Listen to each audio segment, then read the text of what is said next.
This man's name is James Earl Ray. In the 1960s, he was at the top of the FBI's most wanted list, and all law enforcement agencies in America were after him. Even after being captured, he managed to escape from prison twice, despite being placed in a high-security prison with everyone watching him closely. So, how did he do it?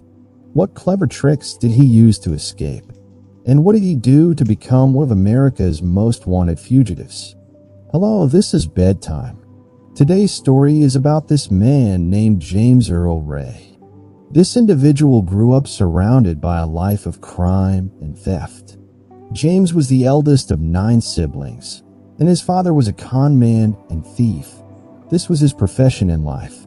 The family moved from city to city and state to state across America. Whenever his father pulled off a scam or committed a theft in a place, they would flee to avoid being caught by the police.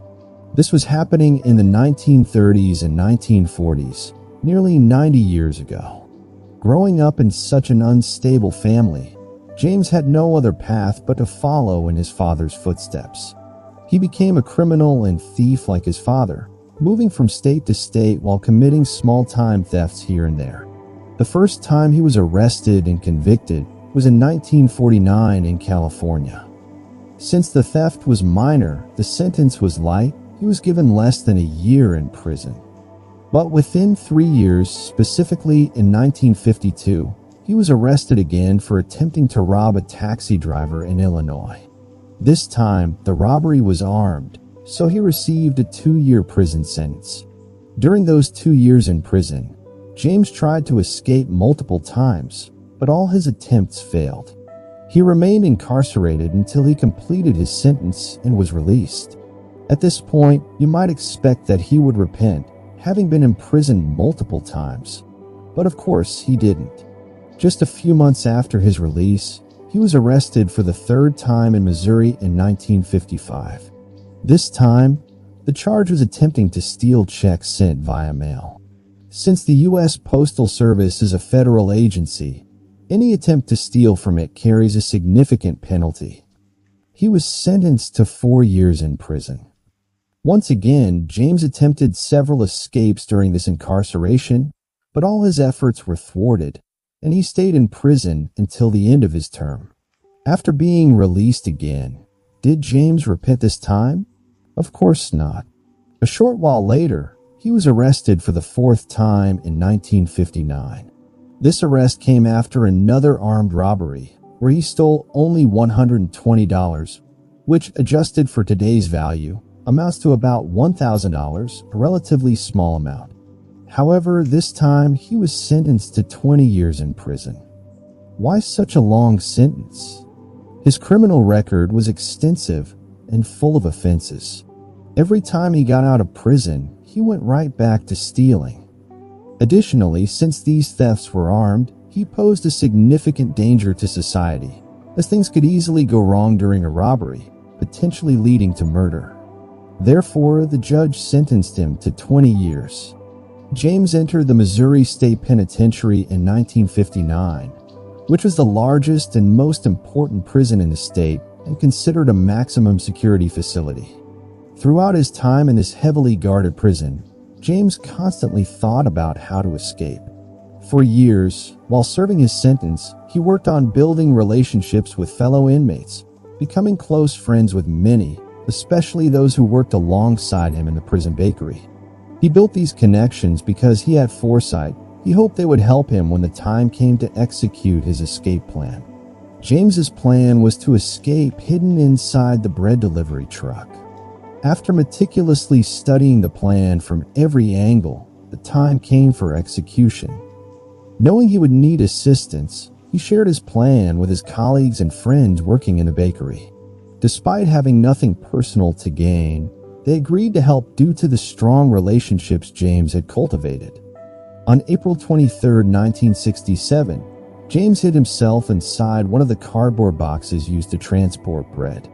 His accomplices covered him with bread to conceal him, while another inmate pretended to be injured during work to distract the guards.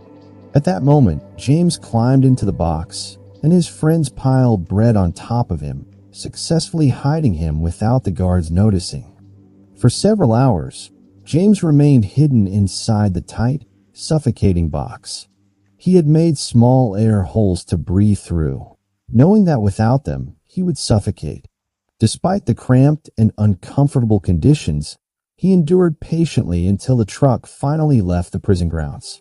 Once the vehicle was on the road, James jumped out and quickly found a nearby scrapyard to hide in until nightfall. The police and security forces launched search teams looking for him, but their efforts were fruitless due to the vast search area and difficulty in locating him. They didn't even realize he had escaped until some time had passed. After hiding in a scrapyard, James managed to evade capture by fleeing through the forests. Being surrounded by trees in a remote area made it almost impossible for authorities to find him, even with aerial searches using helicopters. From above, the dense canopy concealed him effectively.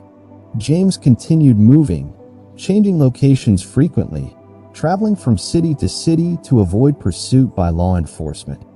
First, he headed to Chicago, then shortly afterward managed to leave the United States entirely and enter Canada. He initially settled in Toronto, staying there for a period before moving to Montreal. After several months in Canada, feeling that the search for him in America had eased, he decided to return to the U.S., heading south to Alabama. From there, he traveled further south, eventually leaving the country again to reach Mexico. In Mexico, James attempted unusual ventures, trying to become a director of sleazy films. He lived there for a while before returning to the United States in March 1968, settling this time in Georgia. Remarkably, within just 1 year of escaping from prison, he had traversed North America extensively. Although still wanted, he wasn't yet considered a top priority for law enforcement. During that era, investigative methods weren't as advanced. There were no surveillance cameras or sophisticated electronic systems, making it harder to track him compared to today. At the time, James purchased a Remington rifle equipped with a scope capable of 7 times magnification. He told the gun shop owner he intended to use it for hunting. After acquiring the rifle, James relocated to Memphis, Tennessee, where he rented a room in a small boarding house directly across from another hotel called the Lorraine. Here's a picture of the Lorraine Hotel. On the evening of April 4th, 1968, James entered the bathroom of his room, opened the window, aimed his rifle toward a man standing on the balcony of the opposite hotel, the Lorraine, and fired a single fatal shot. The man he killed was none other than Martin Luther King Jr., one of the most important figures in modern American history. Martin Luther King Jr. was a leading advocate for civil rights in America and among the most prominent social activists fighting for equality. It's likely you've heard of him or seen his image somewhere. Following the assassination, the police and FBI launched investigations into the crime. Swiftly, the FBI announced that James Earl Ray was the prime suspect. According to the FBI, they searched his room and found a map marked with circles around Martin Luther King Jr.'s residence and the church he frequented. They also discovered the Remington rifle used in the shooting, along with an additional scope separate from the one mounted on the rifle, all bearing James's fingerprints. The motive behind James's decision to carry out the assassination wasn't immediately clear. However, regardless of the circumstances, the FBI declared him one of America's most wanted fugitives, placing him at the top of their priority list and dedicating significant resources to finding him. James was accustomed to evading law enforcement, having spent much of his life running from the authorities. But this time was different. It was on a scale larger than ever before. Every law enforcement agency in the country was now searching for him. Recognizing the urgency, James knew he had to leave the U.S. as quickly as possible. He fled north to Canada, where he obtained a fake Canadian passport. Using this forged document, he boarded a flight to London, then onward to Portugal. Apparently, he attempted to secure work as a mercenary in Africa, but his efforts failed. Ultimately, he returned to London's Heathrow Airport, intending to travel to an African country using his fake Canadian passport. However, during passport control, suspicions arose, leading to his detention. Upon investigation, officials uncovered his true identity and realized he was one of America's most wanted fugitives. James was arrested at Heathrow Airport on June 8, 1968, 2 months after assassinating Martin Luther King Jr. He was subsequently extradited to the FBI, and his trial began. During the proceedings, James confessed to the crime, admitting he had killed Martin Luther King Jr. However, days later, he retracted his confession, claiming he admitted guilt out of fear of receiving the death penalty. His lawyer had advised him that if he pleaded not guilty, he might face a jury trial, which could result in a death sentence. Fearing this outcome, James claimed he later realized his lawyer was mistaken and that, regardless of his plea, he wouldn't receive the death penalty since capital punishment laws had changed in Tennessee. He argued that upon realizing this, he withdrew his confession, stating he only confessed to avoid the death penalty. When questioned about the details, investigators asked him how he could claim innocence when all the evidence pointed to him. They found the rifle, the maps, and everything bore his fingerprints. James countered that an organization orchestrated Martin Luther King Jr.'s assassination, and he unknowingly collaborated with them, ultimately being used as a scapegoat. Martin Luther King Jr. had many enemies due to his activism for African American rights. Although slavery had ended in America by that time, racial segregation persisted. African Americans were barred from entering the same restaurants, schools, bathrooms, and public transportation as whites, among other forms of institutionalized discrimination. Advocating for African American rights earned Martin Luther King Jr. numerous adversaries. Conspiracy theories abound, including suggestions that the U.S. government itself played a role in his assassination. James claimed he became involved with an organization which planned the assassination without his knowledge. He alleged that a person named Raul, who was with him in the room, persuaded him to buy the rifle and was the one who actually fired the shot killing Martin Luther King Jr. James's story contained inconsistencies and gaps, prompting various theories surrounding the case. It's possible James was recruited by an organization or specific entity, as there was no apparent reason for him to commit the assassination alone. The only logical explanation is that someone paid him, though it remains unclear. Regardless of his claims, all evidence pointed squarely at James, with no supporting proof for his narrative or mention of anyone named Raul. Ultimately, James was convicted and sentenced to 99 years in prison, effectively a life sentence. He was transferred to Brushy Mountain State Penitentiary, a maximum security facility in Tennessee known as one of the toughest prisons in the region. The prison resembled a fortress, housing violent criminals, rapists, murderers, and other dangerous offenders. Anyone entering needed to remain vigilant, as even a misplaced glance could lead to trouble. Located beneath a mountain, the prison was the last stop on its access road. Beyond it lay only wilderness. Despite its smaller size, Brushy Mountain was one of the most perilous prisons to enter. Any moment could bring theft, assault, or violence from fellow inmates. With strict security measures, escaping was nearly impossible. Yet, for someone serving a life sentence, thoughts of escape dominated their mind continually. Particularly for someone like James Earl Ray, who had spent his life transferring between prisons and repeatedly attempting to escape. Notably, his previous successful escape involved hiding in a bread delivery truck. If he succeeded once, why not try again? While anything is possible, this time would prove far more challenging. The prison was surrounded by a 5-meter-high wall topped with electrified barbed wire, carrying a powerful current. Touching it would incapacitate an inmate instantly, rendering them unconscious without causing death. Even if, miraculously, a prisoner bypassed these obstacles, 9 guard towers encircled prison, each manned by armed guards equipped with shotguns, pistols, and rifles. Guards were authorized to shoot any inmate attempting escape or scaling the walls. Observing these formidable barriers, James realized the best route to escape was underground. For an extended period, James scoured his cell for vulnerabilities. The most promising weak point he identified was the ventilation opening. This vent had a square metal cover secured to the concrete with screws. Removing the screws and lifting the cover wasn't excessively difficult, but the opening itself was too small for an adult to fit through.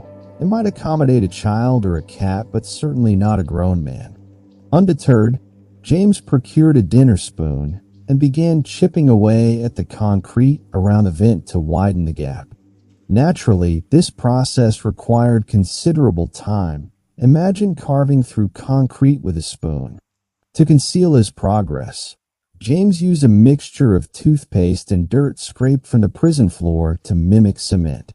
Each night after chipping away at the concrete, he covered the freshly carved edges with this paste and replaced the metal cover over the vent, ensuring it appeared untouched. Over several months, James continued this painstaking work, gradually widening the opening while simultaneously losing weight to increase his chances of fitting through the narrow space. Eventually, after months of relentless effort, he managed to widen the hole enough to squeeze through. The ventilation shaft led to an underground passage containing pipes supplying water, electricity, heating, steam, and other utilities essential for the prison's operation. At the end of this tunnel stood a large exhaust fan designed to circulate air out of the cells. James knew that if he could bypass this fan, he would emerge outside the prison building into the external courtyard. Why aim for the courtyard? During daylight hours, prisoners were permitted outside into this area. While there, James noticed a ground-level opening resembling a sewer grate. He observed that the power station supplying energy to the prison lay just beyond the prison walls. He reasoned that the underground pipes beneath the grate likely connected to the power station outside the prison walls. By accessing this system, he could potentially traverse through the utility tunnels to reach the external power station, thereby escaping the prison confines. However, entering the grate during daylight was impossible under the watchful eyes of the guards. His only option was navigating the ventilation system beneath the cells, emerging into the courtyard, and reaching the grate leading to the power station. This was his plan, but the second challenge emerged. The exhaust fan was protected by sturdy iron bars. Without a saw or suitable tool, cutting through them seemed insurmountable. For months, James pondered how to smuggle a saw blade into the prison. The solution lay in enlisting help from the outside, specifically his brother Jerry. James had a large family, being the eldest of 9 siblings. Jerry, his closest sibling, frequently visited him in prison. Through coded messages, written in a manner incomprehensible to anyone except Jerry, James requested his brother's assistance in smuggling a small saw blade into the prison. The messages were cleverly disguised, allowing James to communicate covertly without arousing suspicion. Jerry ingeniously concealed the saw blade within the sole of his shoe, securing it tightly so it remained undetected during inspections. During one visit, Jerry swapped shoes with James, a pair identical in style, color, and size, under the unsuspecting gaze of the guards. Successfully concealing the saw, James retreated to his cell and began cutting through the bars of the exhaust fan. Working nightly over approximately 4 months, he painstakingly severed the bars. Yet, when he finally reached the fan, he encountered another unexpected obstacle. The fan blades were constructed from exceptionally durable materials. Contrary to his expectations, bending or removing them proved impossible despite his best efforts. Realizing he needed a pipe wrench to manipulate the blades, James turned to a trusted fellow inmate named Jack Morrow. Jack, employed as a plumber within the prison, had access to necessary tools like pipe wrenches for maintenance tasks.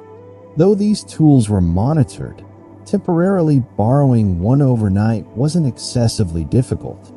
James enlisted Jack's cooperation for the escape plan, offering him a chance to join.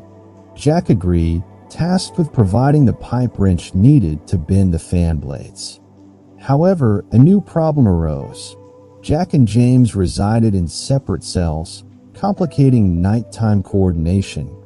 Typically, prisoners were assigned to cells based on a pencil-written roster detailing names and corresponding cell numbers. Recognizing an opportunity, James devised a bold plan. When fewer and less experienced guards were on duty, he sneaked into the office holding the roster, altering it to place Jack in the same cell as himself. Returning to their cell that evening, the ruse succeeded, and Jack joined James unnoticed by the guards. Together, they waited until the early morning hours, timing their move for when final rounds concluded before the morning count at 6 o'clock. Ensuring the illusion of sleep, they positioned dummies on their beds, swiftly exited through the widened vent, and descended into the utility tunnels. Although Jack's larger frame made navigation challenging, both men managed to bypass the exhaust fan using the pipe wrench.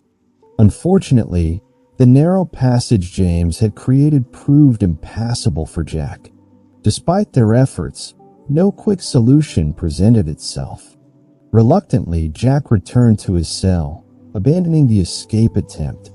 James, determined to proceed alone, pressed onward. Reaching the courtyard, he approached the grate, believing it led to the external power station. As he lifted the cover, a sudden blast of scalding steam enveloped him. Instantly realizing the peril, James understood the pipes carried superheated steam supplying the prison's heating system. Exposed to unbearable heat, he scrambled back, sealing the grate before retreating. Unfortunately, the escaping steam alerted the guards, who promptly apprehended him upon emerging. His elaborate plan unraveled, exposing the widened vent and implicating Jack. Meanwhile, Jerry, waiting outside in a prearranged vehicle equipped with a pistol and funds, realized the escape had failed as dawn broke. Hearing the news over the radio confirmed James's recapture. Following this thwarted attempt, James endured 2 months in solitary confinement as punishment. Yet, rather than contemplating reform, he immediately resumed plotting new escape strategies. 2 years later, in 1976, while working in the prison laundry, James noticed discarded pipes left by maintenance workers. Though unsure how to utilize them, he instinctively collected and concealed them behind washing machines. By 1977, James identified a critical vulnerability, a section where the prison wall met the adjacent mountain. Here, the electric fencing was slightly elevated, creating a potential escape route. Combining the collected pipes, James and his accomplices, including a repeat escapee named Duke Shelton, crafted a makeshift ladder. To divert attention during their escape, James bribed several inmates to create chaos among the guards. Noticing that guard Floyd Hawks routinely read newspapers atop Tower 4, ignoring the courtyard, James seized the opportunity. On June 10, 1977, amidst orchestrated brawls and distractions, James and his accomplices assembled the ladder near the weak spot. Carefully positioning it against the wall, James inadvertently touched the electric fence, suffering a severe shock that threw him backward. Undeterred, his companion Errol Hill repositioned the ladder securely, enabling all three to climb over the wall safely. 6 inmates escaped in total before reinforcements arrived, halting further attempts. For 48 hours, James navigated dense forests, evading capture. Exhausted, hungry, and disoriented, he constructed a makeshift shelter from leaves, hoping to remain concealed. Tracked by police dogs and search teams, his location was eventually betrayed by barking hounds. Surrounded by armed officers, James surrendered peacefully, raising his hands in resignation. Recaptured, James discovered that choosing the opposite direction would have led him straight to the main road and the stash of supplies buried by his brother. Instead, he wandered deeper into the wilderness, covering merely 20 kilometers before exhaustion overwhelmed him. Sentenced to an additional year for the escape attempt, James remained steadfast in proclaiming his innocence regarding Martin Luther King Jr.'s assassination. He consistently maintained that he was a scapegoat manipulated by shadowy organizations. Intriguingly, even Martin Luther King Jr.'s family doubted James's culpability, suspecting governmental conspiracy involving entities like the CIA. While theories persist, the truth remains elusive. Personally, I believe James was indeed involved but likely served as a pawn for others orchestrating the assassination. Whether entirely innocent or partially complicit, James Earl Ray's legacy continues to spark debate and speculation. Thank you for following along with this incredible story. Don't forget to like, subscribe, and hit the notification bell for more fascinating content. Until next time, farewell.